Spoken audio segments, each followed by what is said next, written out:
दोस्तों स्वागत है आपका एक बार फिर से हमारे YouTube चैनल महकता आंगन में। आज हम बात करने वाले हैं रोज़ में आने वाली कुछ बीमारियों की, जो जिससे हर कोई गार्डनर या प्लांट लवर, प्लांट पेरेंट कभी ना कभी उसके सामने वो बीमारियां आई हैं। तो पहले मैं एक बात कहना चाहूँगा आपसे कि मान लीजिए जैसे हमें कुछ खांसी जुकाम या हल्का बुखार होता है, तो क्या हम अपनी पूरी एफिशिएंसी के साथ काम कर पाते हैं? नहीं कर पाते। सेम वैसा ही प्लांट्स के साथ में होता है। जैसे हम अपनी बीमारी के टाइम पे हमें हरारत हो रही है, हमें कोई काम कहा जाएगा, तो हम उसमें अपना 100% नहीं दे पाएंगे। सेम प्लांट के साथ होता है। अगर प्लांट में अगर आपकी कोई डिजीज़ आ गई है, कोई पेस्ट का अटैक हो गया, तो प्लांट आपका बीमार हो चुका है। अब आप उससे उम्मीद करेंगे कि वो अच्छी तरीके से फैले, फले, फूले, अच्छे फूल दे, अच्छे साइज़ के फ्रूट्स आएँ उसमें, तो ये नहीं हो पाएगा ना। क्योंकि जब हमारे साथ नहीं होता, प्लांट क्या है? प्लांट भी तो एक प्राणी है, प्लांट भी जीव है, प्लांट में भी प्राण है। तो प्लांट के साथ भी ऐसा ही होता है। इसलिए कोई भी फर्टिलाइज़र, ये सब चीज़ें बाद में सोचने से पहले हमें पहले ये ध्यान देना चाहिए कि हमारा पौधा बीमार तो नहीं है। हम लग जाते हैं फर्टिलाइज़ करने के लिए, हम ध्यान नहीं देते कि क्या बीमारी आ रही है, क्या कुछ हो रहा है, हमारा पौधा स्वस्थ है भी या नहीं, फूल देने के लिए वो तैयार है भी या नहीं। तो इसी वजह से ये भी, क्योंकि वैलेंटाइन वीक चल रहा है, तो रोज़ के ऊपर मैंने टॉपिक शुरू किया है। कल मैंने आपको कुछ सजेशंस दिए थे अपने तजुर्बे के हिसाब से, कुछ सीख कर कि कैसे रख रखाव होना चाहिए। आज मैं बात करूँगा कुछ स्पेशलाइज बीमारी पे रोज़ की, जो रोज़ पे आती ही आती हैं। तो शुरू करते हैं पहले हम पेस्ट से और इंसेक्ट से। देखिए दोस्तों, सबसे पहले रोज़ के 2 कीट सबसे दुश्मन हैं। 2 इंसेक्ट आपके रोज़ प्लांट पे सबसे पहले अटैक करेंगे ही करेंगे। उसमें है, पहला है थ्रिप्स, दूसरा है माइट्स। ये 2 पेस्ट आपके रोज़ पे सबसे ज़्यादा अटैक करते ही करते हैं। थ्रिप्स आपके प्लांट पे किसी भी मौसम में अटैक कर सकता है, और माइट्स जब हम विंटर से समर की तरफ जाते हैं, जैसे कि अभी ये सीज़न चल रहा है, फरवरी से मार्च में जा रहे हैं, हल्की गर्मी होने लग गई है, तो माइट्स के अटैक करने का बहुत चांसेस हैं आपके प्लांट के ऊपर। तो दोस्तों देखते हैं कि इसके सबसे पहले जानना ही ज़रूरी है कि दिखता कैसे, हम कैसे उसको आइडेंटिफाई कर पाएँ, डायग्नोस कर पाएँ कि हमारे प्लांट पे थ्रिप्स और माइट्स का अटैक हुआ है। क्योंकि ये जो कीड़े हैं, दोनों थ्रिप्स और माइट्स, इतने सूक्ष्म आकार के होते हैं, इतने सूक्ष्म आकार के होते हैं कि हम इसे नेकेड आई से नहीं पहचान सकते कि हमारे प्लांट पे कुछ का अटैक हो चुका है। इसके सिम्टम्स होते हैं, सिम्टम्स मैं आपको भी दिखाऊंगा। सिम्टम्स देख के हम पहचान कर सकते हैं और उसी के अकॉर्डिंग हम अपने क्योर कर सकते हैं उसको। तो पहले मैं आपको दिखाता हूँ कि थ्रिप्स का अटैक कैसे होता है, उसके सिम्टम्स क्या होते हैं। देखिए दोस्तों, ये एक रोज़ प्लांट की पेटल है, पत्ती है। इसके ऊपर थ्रिप्स का अटैक हो चुका है। सिम्टम्स कैसे दिख रहे हैं इसमें, ये देखिए, आपको इधर हल्का हल्का ये पोर्शन ग्रीन ग्रीन सा दिख रहा है, पैचेस हो रहे हैं, जैसे रंग उड़ गया हो। इधर ये रंग उड़ गया हो। धीरे धीरे करते करते पूरे पत्ते में फैल जाएगा। जब ये सिम्टम, ये थ्रिप्स का अटैक और बढ़ जाएगा, तो आपका पत्ता कुछ इस तरीके का दिखेगा। ये हिबिस्कस का पत्ता है वैसे, पर अटैक्स उस पर भी थ्रिप्स का ही होता है। तो इस तरीके का पत्ता आपको दिखना शुरू हो जाएगा। ये आपको पैचेस दिख रहे हैं, और आगे जाके देखेंगे आप तो आपका पत्ता इस तरीके से ऊपर की तरफ कर्ल होगा, ऊपर की तरफ, ऐसे बोट का शेप में ऊपर की तरफ कर्ल होना शुरू हो जाएगा। इसके ऊपर थ्रिप्स का अटैक है, आप देख सकते हैं। इस पर पैचेस दिख रहे हैं आपको, ग्रीन ग्रीन देख पा रहे होंगे आप। अब ये पत्ता कर्ल होना शुरू हो चुका है ऊपर की तरफ, इट मीन्स ये थ्रिप्स का अटैक है। ओके, अब बात करते हैं माइट्स की। दो सिम्टम अटैक दोनों का फ्रंट से दिखने में दोनों सेम ही होते हैं। माइट्स का जब अटैक होगा तो पत्ता आपका जो होगा, ये पत्ता है हिबिस्कस का, इसके ऊपर ये पूरा बोट जैसा शेप बन चुका है। इसमें थ्रिप्स का अटैक है। क्यों? क्योंकि ये पत्ता ऊपर की तरफ कर्ल हो रहा है। अगर ये पत्ता सेम ऐसे ही उल्टा कर्ल होता, इस तरीके से कर्ल होता, तो ये होता आपके इस पे माइट्स का अटैक। ठीक है दोस्तों, तो ये तो हो गई पहचानने का तरीका थ्रिप्स और माइट्स के अटैक को। अब आते हैं इसके प्रिवेंशन कैसे करी जाए। प्रिवेंशन के लिए सबसे बेस्ट होता है नीम ऑयल का स्प्रे। तो ये बीमारियां हमारे प्लांट्स तक, बीमारी आए, हम ऐसा होने ही क्यों दें कि हमारे प्लांट्स के ऊपर बीमारी आए। हम पहले से ही ऐसा कुछ करें कि जिससे बीमारी आए ही ना। इसके लिए सबसे बेस्ट तरीका जो मुझे लगता है कारगर भी है, नीम ऑयल का स्प्रे। नीम ऑयल का अच्छे सा कोई भी ब्रांड का नीम ऑयल ले सकते हैं, जो एज ए पेस्टिसाइड यूज़ होता है। वह पेस्टिसाइड आप नीम ऑयल लीजिए और उसको नियमित अंतराल पे, हर 10 दिन पे या 12 दिन पे, इसको अपने कम डोज के साथ, प्रिवेंटिव डोज थोड़ी कम रखी जाती है, 1 ml के हिसाब से आप हर 10-12 दिन के अंदर स्प्रे कर दीजिए। तो कहीं काफ़ी हद तक गौर से सुनिएगा, काफ़ी हद तक ये आपके प्लांट्स पे डिजीज़ को आने नहीं देगा। बट ये मैंने जो एक्सपीरियंस किया है दोस्तों, वो ये एक्सपीरियंस किया है कि कीड़े जो है ना, बहुत ज़िद्दी और बहुत ऐसे हो गए हैं कि रेजिस्टेंट हो गए हैं। तो कई बार जो हम इस पर नीम ऑयल का स्प्रे करते हैं, कुछ और दवाई यूज़ करते हैं, तो वो उसको रेजिस्ट कर लेते हैं, इसके बाद भी अटैक हो जाता है। फिर हमें केमिकल इंसेक्टिसाइड इस पर जाना ही पड़ता है। तो थ्रिप्स के लिए मैं दोस्तों आपको सजेस्ट करूँगा, नीम ऑयल तो आपको करना ही करना है। अगर इससे फ़ायदा नहीं हो रहा है, इसके बाद भी अटैक हो गया है, तो फिर हमें केमिकल में जाना पड़ेगा। तो उसके लिए आप एक ऐसा इंसेक्टिसाइड चूज़ कीजिए जिसमें इमिडाक्लोप्रिड का शामिल हो। कोई भी इंसेक्टिसाइड जिसमें इमिडाक्लोप्रिड हो, इमिडाक्लोप्रिड, ये आप यूज़ कीजिए। ये आपके लगभग सभी पेस्ट पे, जैसे थ्रिप्स है, माइट्स है, एफिड्स है, जैसिड्स है, रस चूसने वाले जितने भी पेस्ट होते हैं, सबको कंट्रोल करेगा। और कहीं हद तक ये माइट्स को भी कंट्रोल करता है। अगर माइट्स का अटैक आपके प्लांट पे शुरू हुआ ही है, तो ये उसको भी कंट्रोल कर सकता है। ये तो हो गया इमिडाक्लोप्रिड जिसमें शामिल हो, वो तो थ्रिप्स के लिए बेस्ट हो गया। इसके अलावा माइट्स माइट्स का अटैक हो गया, अगर नीम ऑयल से आपने करा उसके बाद भी माइट्स का अटैक हो चुका है, होता जा रहा है, अगर आपने इंसेक्टिसाइड ये इमिडाक्लोपिड वाला स्प्रे आपने यूज़ कर रखा है फिर भी माइट का अटैक हो रहा है, तो फिर हमें स्पेशलाइज किसी ऐसी दवाई पे जाना होगा जो कि माइट्स के लिए ही बनी है। इसमें मुझे सबसे अच्छी मेडिसिन जो लगती है वो लगती है ओमाइट। ये OMIT ओमाइट नाइप की एक दवाई आती है। ये आप इसको माइट्स के लिए यूज़ कर सकते हैं। माइट्स पे बहुत अच्छा काम करती है, सारी माइट्स खत्म कर देगी और उसको प्रिवेंट भी करके रखेगी। डोजेस आपको कम रखने हैं, 1 ml पर लीटर, 1.5 ml पर लीटर के हिसाब से। टाइमिंग आपको ध्यान रखना है, शाम को 4 बजे से पहले कोई भी, 4 बजे का मतलब धूप तेज़ ना हो, बहुत ज़्यादा तेज़ धूप ना हो, 4 बजे 5 बजे अभी के टाइम के हिसाब से 4 बजे से पहले आपको कोई भी इंसेक्टिसाइड, पेस्टिसाइड, फंजीसाइड का स्प्रे नहीं करना होता है। इसी गांठ बांध के रख लीजिए। तो आप ये स्प्रे कीजिए। डोजेस के लिए अगर आप कोई और सजेस्ट जो मेडिसिन इस्तेमाल करते हैं तो उसके ऊपर लिखा भी होता है, तो जस्ट फॉर सेफर साइड आप उससे थोड़ा सा, किसी बॉटल के ऊपर लिखा है 2 ml पर लीटर, तो just for a safer side depends on your infestation कि आपके प्लांट पे इन्फेस्टेशन कितना है, उसके अकॉर्डिंग आप डोज को थोड़ा कम कर लीजिए। अगर प्रिवेंटिव कर रहे हैं तो 1 ml ही कर लीजिए, अगर इन्फेस्टेशन बीच में है तो 1.5 ml, 2 ml जब करते हैं, जो 100% डोज जो लिखा हुआ होता है उस पर वो आप तब यूज़ करिए जब बहुत ज़्यादा अटैक हो चुका है आपके प्लांट पे और ऐसा दिख रहा है कि तो पूरा भर गया थ्रिप्स और माइट्स के साथ ही, तब आपको वो डोज यूज़ करनी। जस्ट मैं ऐसा करता हूँ कि जस्ट फॉर सेफर साइड मैं जितना रिकमेंडेड डोज होता है उससे ज़रा सा कम ही यूज़ करता हूँ। ये कम यूज़ करने से कोई दिक्कत नहीं है, पर ज़्यादा यूज़ किया तो प्लांट जलने का चांसेस बढ़ जाता है, तो ज़्यादा यूज़ नहीं करना। ऐसे कर दवाई हार्मफुल नहीं है, बट एक्सेस में कोई चीज़ ज़्यादा हो जाएगी तो वो हार्मफुल तो होती है। पानी ज़्यादा पी लेंगे हम तो वो ज़्यादा दिक्कत करता है, खाना ज़्यादा खा लेंगे तो वो भी ज़्यादा दिक्कत करेगा ही करेगा। तो ये तो बात हो गई दोस्तों थ्रिप्स और माइट्स की, इंसेक्ट्स की, जो आपके रोज़ प्लांट को अपना शिकार बनाएंगे ही बनाएंगे। अब थ्रिप्स का सबसे ज़्यादा अटैक कब होगा? जब नया शूट निकलता है, नया पत्ता बनता है, नई बड्स बनती है। क्यों? क्योंकि इस समय जब नया शूट निकलता है तो उस समय सबसे ज़्यादा मात्रा प्रोटीन की उस जगह पे होती है, और थ्रिप्स को प्रोटीन बहुत पसंद है।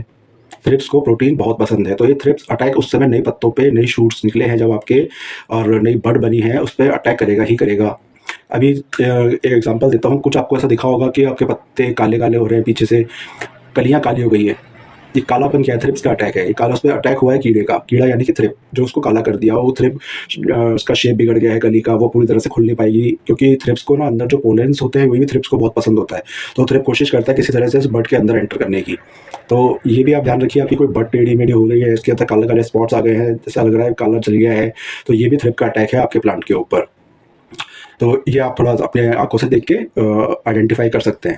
बाकी मैंने सिम्टम्स आपको दिखा दिए। अगर लीफ अपवर्ड कर्ल हो रही है तो थ्रिप्स का अटैक है, डाउनवर्ड कर्ल हो रही है तो वो माइट्स का अटैक है।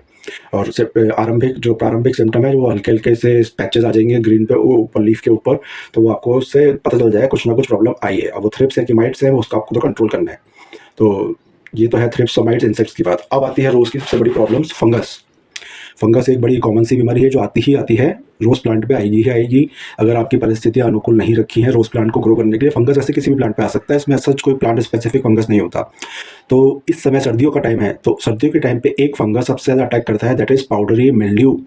पाउडरी मिल्ड्यू आपके प्लांट्स पे अटैक करेगा ही करेगा। रोज़ प्लांट पे सबसे ज़्यादा अटैक होता है पाउडरी मिल्ड्यू का सर्दी के मौसम में। ये सिर्फ सर्दी के मौसम में ज़्यादा अटैक करता है पाउडरी मिल्ड्यू का। इसका सिम्टम कैसा होता है कि ये मैं आपको एग्जांपल देके दिखाता हूँ। ये इस पे पाउडरी मिल्ड्यू का अटैक है। इस पे ये देखिए आप वाइट कलर के पैचेस बन रहे हैं, पाउडर पाउडर जैसा फोम ऐसा बन रहा है। कॉर्नर्स पे देखिए आप, ये कॉर्नर्स पे देखिए, इधर देखिए पाउडर पाउडर जैसा बन रहा है। इस लीफ के पीछे भी पाउडर पाउडर जैसा आपको दिखाई देगा, वाइट वाइट सब्सटेंस जमा हुआ। तो ये है पाउडरी मिल्ड्यू। ये हमारे रोज़ प्लांट की लीव्स है, इसके ऊपर पाउडरी मिल्ड्यू का अटैक हो चुका है। अब इसके आपको बचाने के तरीके मैं आपको एक साथ बाद में बताऊंगा। पहले आप देख लीजिए सिम्टम्स, आप अपने गार्डन में भी देख सकते हैं। तुलसी के प्लांट पर भी आपको बहुत दिखा होगा, डायलियास के ऊपर बहुत जल्दी आता है ये फंगस सर्दियों में ही। तो ये देख लीजिए सिम्टम्स, वाइट वाइट पैचेस जो आपको दिख रहे हैं, ये है पाउडरी मिल्ड्यू। दूसरे फंगस की बात करते हैं, ब्लैक स्पॉट। आपने अपने रोज़ के प्लांट पे सबसे ज़्यादा देखा होगा ये ब्लैक स्पॉट फंगस। मैंने कल एक छोटा सा एग्जांपल देके दिखाया भी था आपको। ये देखिए, ये ब्लैक स्पॉट फंगस का अटैक है। इसमें बीच में आप सेंटर में देख रहे हैं ब्लैक स्पॉट हो चुका है। आगे चल के पत्ते इसके आसपास का येलो पत्ता जो है, एरिया जो है इसका ब्लैक स्पॉट के आसपास येलो होता चला जाएगा, पत्ता पीला होता चला जाएगा, और धीरे धीरे आपके पत्ता खत्म होगा, फिर धीरे धीरे करते करते और बढ़ते बढ़ते पूरे प्लांट पे फैल जाएगा और प्लांट को खत्म कर देगा।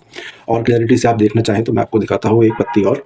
ये देखिए, ये है ब्लैक स्पॉट फंगस। आप देख रहे हैं ये इधर इस जगह पे ये स्पॉट बन रहा है, ये स्पॉट बन रहा है। ये सब धीरे धीरे करके ब्लैक स्पॉट फंगस का रूप ले लेते हैं। ये मतलब ले चुके हैं ऑलरेडी, ये फंगस बन चुकी है, अटैक हो चुका है इसके ऊपर। तो पहले बात करते हैं दोस्तों इन दोनों फंगस के ट्रीटमेंट के लिए। पाउडरी मिल्ड्यू सर्दी की वजह से आएगा। ये जो ब्लैक स्पॉट फंगस है, इसके पीछे रीज़न होता है आर्द्रता, नमी वाला जो एरिया होता है, जहाँ पे बारिश हो गई अचानक से या गीला गीला माहौल है, उस समय फंगस सबसे ज़्यादा अटैक करता है। आपके यहाँ बारिश हुई है, पानी है, आसपास गीला गीला हो रहा है, आपने पानी भी दे रखा है प्लांट में, उस समय इस फंगस के वातावरण में जब नमी ज़्यादा बढ़ चुकी है तब इस फंगस के फैलने के चांसेस सबसे ज़्यादा होते हैं। ठंड भी एक रिस्पॉन्सिबल होती है, बट ठंड इतना बड़ा रीज़न नहीं होता जितना डैम्प एटमॉस्फेयर इसका रीज़न होता है। तो ये है पाउडर, ये आपका ब्लैक स्पॉट फंगस, ये पाउडरी मिल्ड्यू डिस्क हमने देख लिया, ये ब्लैक स्पॉट फंगस हमने देख लिया। अब आती है गुलाब की एक बहुत बड़ी समस्या, डायबैक। किसी ने अभी सुना नहीं होगा, बहुत सारे लोगों सुना भी होगा, जानते भी होंगे ब्लैक डायबैक क्या होता है। मैं आपको पहले दिखाता हूँ ब्लैक डायबैक क्या होता है, आपने अपने प्लांट से नोटिस करी होगी ये चीज़। ये स्टेम देखिए, ये एक ब्रांच है जिसे मैं कट करके लाया हूँ। इसमें ये प्लांट ऊपर से ब्लैक होना शुरू हुआ, धीरे धीरे करते करते नीचे आएगा, नीचे आएगा, नीचे आएगा, नीचे आएगा, ये यहाँ तक ब्राउन हो गया था, इसे मैंने यहाँ से कट कर दिया। ये देखिए, ये अगर मैं इसे कट नहीं करता तो ये ब्लैक स्पॉट पूरा नीचे जाता जाता जाता जाता जाता बड़ी यूनियन तक जाता, बड़ी यूनियन के थ्रू ये आपकी रूट्स तक पहुँच के आपके प्लांट्स को ख़त्म कर देता। ये है dieback fungus. Dieback fungus 90% cases में आपके हमेशा स्टेम के ऊपर से, ब्रांच के ऊपर से अटैक करेगा और नीचे की तरफ आएगा। पर अगर इसने 10% केसेस में ऐसा होता है कि वो बड यूनियन जहाँ पे हमारी ग्राफ्टिंग पोर्शन है वहाँ से अटैक करता है।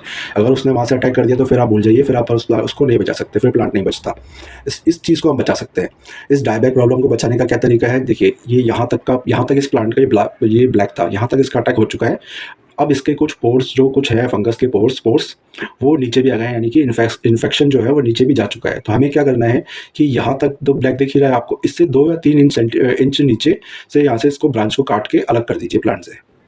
इसका ये क्योर है, इसको अलग कर दीजिए, जहाँ ग्रीन पोर्शन छोड़ के 2-3 इंच का, उसके बाद इसको अलग कर दीजिए प्लांट से बिल्कुल, और इसको फेंक दीजिए। अब जो काटा हुआ पार्ट है उसका ट्रीटमेंट आपको करना पड़ेगा, क्योंकि फंगस हो सकता है कि उसके कुछ स्पोर्स फंगस के चले गए हों। बाकी हमने काट तो दिया है, नहीं है, बट फिर भी हम प्रिकॉशन ले रहे हैं कि हमारा प्लांट ज़्यादा कीमती है, ख़राब नहीं होना चाहिए। कोई सा भी अच्छा सा फंजीसाइड लेके उसका पेस्ट बना के आप उस पर लगा दीजिए, ठीक है। थोड़ा सा उसके रूट जोन के आसपास ही फंगीसाइड का 1 ml पर लीटर के हिसाब से मिला के उसकी फंगस इसके रूट जोन के आसपास मिट्टी में भी मिला दीजिए, डाल दीजिए। 2 दिन बाद एक बार वापस रिपीट कर दीजिए, मिट्टी में डालना, ये तो लगा हुआ है ही ऊपर, और नीचे वापस से मिट्टी में एक बार डाल दीजिए, हो गया आपका डायबैक का सॉल्यूशन हो गया। अब डायबैक आए ही ना, ये डायबैक ऐसा डिजीज़ है जो साल भर आ सकता है, कभी भी आ सकता है। बहुत स्ट्रेस में जाएगा तो आएगा एक्सेस वाटरिंग और एक्सेस हीट ड्राइनेस। रोज़ के प्लांट को ना तो एक्सट्रीम कंडीशंस पसंद नहीं होती, ये आप ध्यान रखिए, ना तो एक्सट्रीम वाटरिंग रोज़ को पसंद है, ना ही एक्सट्रीम ड्राइनेस, ना सूखा पसंद आएगा ना गीला पसंद आएगा। ऐसी कंडीशंस अगर आती हैं तो आपके डायबैक लगेगा। डायबैक लगने के और भी रीजंस होते हैं, जैसे आसपास मैंने कल भी इस वीडियो में डिस्कस किया था, साफ़ सफाई नहीं है, अपने टूल्स जो यूज़ करें वो प्रॉपर तरीके से सैनिटाइज यूज़ करके नहीं करें। देखिए, अगर आप कोई और प्लांट की कटिंग वगैरह करते हैं तो कुछ प्लांट, बहुत सारे प्लांट रेजिस्टेंट होते हैं, बट रोज़ थोड़ा सा सेंसिटिव है अगर आप इस चीज़ के लिए। तो आप रोज़ पे जब भी अपना टूल यूज़ करें ना, तो कोई भी हैंड सैनिटाइजर लेके आप उसको साफ़ कर लीजिए, उसके बाद उसको कटिंग वटिंग प्रूनिंग के लिए इस्तेमाल कीजिए। पतली पतली ब्रांचेस होती हैं जो जरा सी, उनको काटने में ऐसी कोई दिक्कत नहीं, कि उस पर फंगस डायबैक नहीं आता, बट कोई थिक स्टेम है छोटा सा, जैसे इस साइज़ का आपको दिख रहा है, तो इस पर आप है ना अपने प्लांट को सैनिटाइज कर सकते हैं, इस टूल्स को सैनिटाइज कर सकते हैं, इस चीज़ के लिए करना चाहिए। अच्छा, अब कुछ होम रेमेडीज़ भी हैं, पहले मैं आपको इन बीमारियों के लिए रेमेडीज़ बता देता हूँ। कई जगह मैंने, हालाँकि मैं यूज़ नहीं करके देखा, कभी मैंने सुना है, सीखा थोड़ा बहुत, कि दूध यूज़ करते हैं बहुत से लोग, छाछ यूज़ करते हैं, और कुछ लोग बेकिंग सोडा का भी यूज़ करते हैं, उसका स्प्रे बना के डालते हैं। मुझे क्वांटिटी वगैरह नहीं पता, क्योंकि मैंने कभी अपना उस पे अप्लाई नहीं किया ये सब चीज़ें, क्योंकि मुझे अपने प्लांट को बचाना होता था कैसे भी कंडीशन में। मैं एक्सपेरिमेंट में नहीं जाता था, मैं सीधा क्यूरेटिव की चीज़ पे जाता था, और या तो प्रिवेंटिव करता था या फिर क्यूरेटिव। बीच में मैंने एक्सपेरिमेंट कुछ भी नहीं करा, क्योंकि मेरे लिए प्लांट कीमती है, मैं अपने प्लांट को बचाने की कोशिश में लगा रहा था। आप चाहें तो कर सकते हैं, मैं नहीं कहूँगा कि वो चीज़ें गलत हैं। कुछ लोग दूध का यूज़ करते हैं, 10% मिल्क लेके इसको 90% वाटर में मिक्स करके स्प्रे कर देते हैं। कुछ छाछ का यूज़ करते हैं, कुछ लोग इस पर बेकिंग सोडा का सजेशन भी देते हैं। तो कंसेप्ट दोस्तों बस एक ये होता है इसका, कि एक फंगस के बारे में एक बात बताता हूँ आपको, कि कोई भी फंगस होगा तो ये पर्टिकुलर पीएच पे ही चलता रहता है, मतलब जीवित रहता है। अगर जैसा आप कुछ दूध या छाछ कुछ भी स्प्रे करते हैं तो उसका जो पीएच है, उस एटमॉस्फेयर का, उस लीफ का या कुछ चीज़ का, तो पीएच बदल जाता है। पीएच बदलते ही फंगस डेड होना शुरू हो जाता है। बट मैं फिर कहूँगा दोस्तों, ये सिर्फ प्रिवेंटिव मेजर्स है, ये 100% आपके चीज़ों को, आपकी प्रॉब्लम्स को नहीं रोक सकते, और कुछ केसेस में रोकते भी होंगे। अब जो कुछ लोग कहते हैं तो हो सकता है रोकते भी हो, मैं इस पर थोड़ा सा कम विश्वास करता हूँ, क्योंकि मैंने एक्सपेरिमेंट कभी करके देखे नहीं। आप चाहें तो आप करके देख सकते हैं। बात करते हैं फंजीसाइड की। अब इन सभी बीमारियों के लिए फंजीसाइड कौन सा सबसे अच्छा होता है दोस्तों? मेरे पास कोई ऐसी एग्रीकल्चर में डिग्री केमिकल के बारे में मुझे कोई खास जानकारी नहीं है। मैं जो अपने लिए यूज़ करता हूँ, जो भी मैंने सीखा सुना समझा है, Ridomil gold fungicide, Ridomil gold fungicide. मुझे सिंजेंटा कंपनी का रिडोमिल गोल्ड फंजीसाइड सबसे बेस्ट लगता है, जो मैंने यूज़ किया। साफ भी आपको अगर अवेलेबल होता है तो वो भी यूज़ कर सकते हैं, but Ridomil gold is best, मुझे ऐसा लगा। मेरे लिए बेस्ट रिडोमिल गोल्ड है। वो मेरी पाउडरी मिल्ड्यू को भी कंट्रोल करता है, वो मेरे ब्लैक स्पॉट को भी कंट्रोल करेगा, वो लेट ब्लाइट को भी कंट्रोल करेगा, वो रूट रॉट को भी रूट रॉटिंग जो जलन गलन होती है रूट्स की उसको भी कंट्रोल करता है। वो विल्टिंग की समस्या आपने देखा हो कई बार, आपका प्लांट खड़ा है, प्लांट है लटक गया है ऐसे, विल्टिंग की समस्या है उसको भी कंट्रोल कर देगा। तो रिडोमिल गोल्ड एक मैक्सिमम तरह की फंगस को कंट्रोल कर देता है। बाकी अगर आपको किसी और प्रोडक्ट पे विश्वास है तो आप वो प्रोडक्ट भी यूज़ कर सकते हैं। अगर रिडोमिल गोल्ड अवेलेबल नहीं होता तो आप साफ भी यूज़ कर सकते हैं। साफ जो फंजीसाइड आता है वो भी यूज़ कर सकते हैं। आपको आपने कोई यूज़ किया है उस पर आपको फ़ायदा दिखा है, अच्छा दिखा था, वो भी यूज़ कर सकते हैं। तो दोस्तों यही है बस, कुछ रोज़ की नॉर्मल सी कॉमन सी बीमारियां हैं जो आती ही आती है, उसके बारे में मुझे आपको अवगत कराना था। थैंक यू सो मच, आप लास्ट तक वीडियो में बने रहे। और अगर वीडियो अच्छा लगा हो तो प्लीज़ लाइक ज़रूर कीजिएगा, ताकि मुझे पता चल सके कि मैं जो मेहनत करता हूँ उसका कुछ आप लोग फ़ायदा भी लेते हैं, आपको अच्छा लगता है या मैं सही दिशा में जा रहा हूँ। और आपके सुझाव आमंत्रित हैं। अगर मैं कहीं पर भी गलत हूँ तो आप मुझे बेझिझक मेरे नंबर पर मैसेज करके, आपको नंबर होगा आप में से बहुत से लोगों के पास में, तो आप मुझे सूचित कर सकते हैं। आप कमेंट के माध्यम से मुझे सूचित कर सकते हैं। जैसे भी आपकी प्रतिक्रिया हो आप मुझे सूचित ज़रूर करें। Thank you so much friends. Hopefully अब आप अपने प्लांट्स को हेल्दी और स्वस्थ रखेंगे। हाँ, और भी किसी को कुछ डाउट होता है तो आप हमें फ़ोन करके सीधा संपर्क कर सकते हैं। थैंक यू सो मच दोस्तों। नमस्ते।